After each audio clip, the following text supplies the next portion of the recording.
Bonjour et bienvenue dans cet épisode de l'économie pour tous. Cette vidéo fait partie du thème de la dette et cet épisode traite de la différence entre la dette publique et la dette souveraine. La dette publique, la voilà.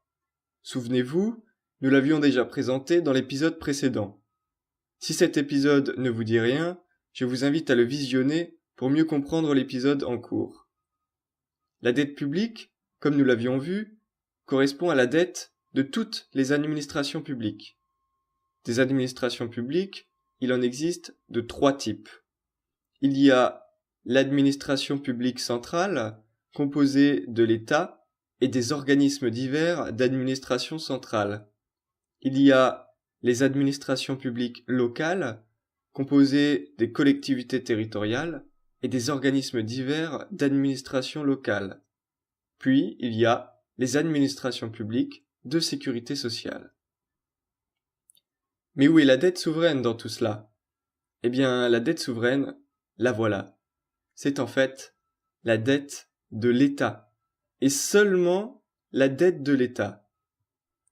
Mais pourquoi donner un nom spécifique à la dette de l'État et pas aux autres?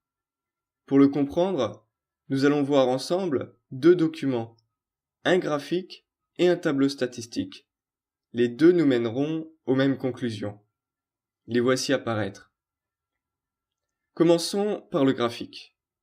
Celui-ci présente l'évolution de la dette publique de la France de 1978 à 2008.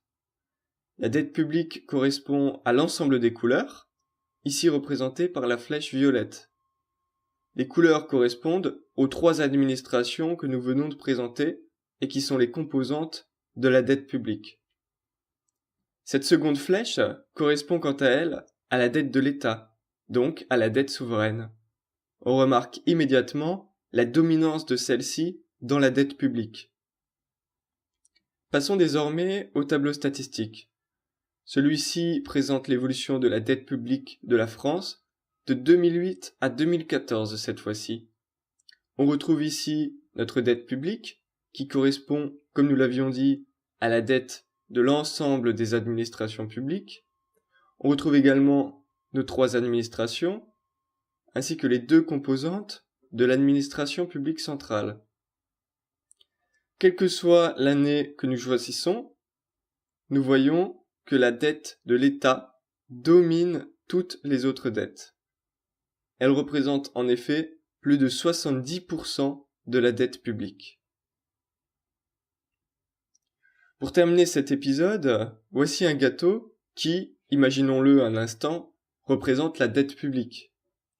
Alors, la dette de l'État, donc la dette souveraine, correspondrait à cette part du gâteau. On obtiendrait la dette publique en y ajoutant cette petite part restante.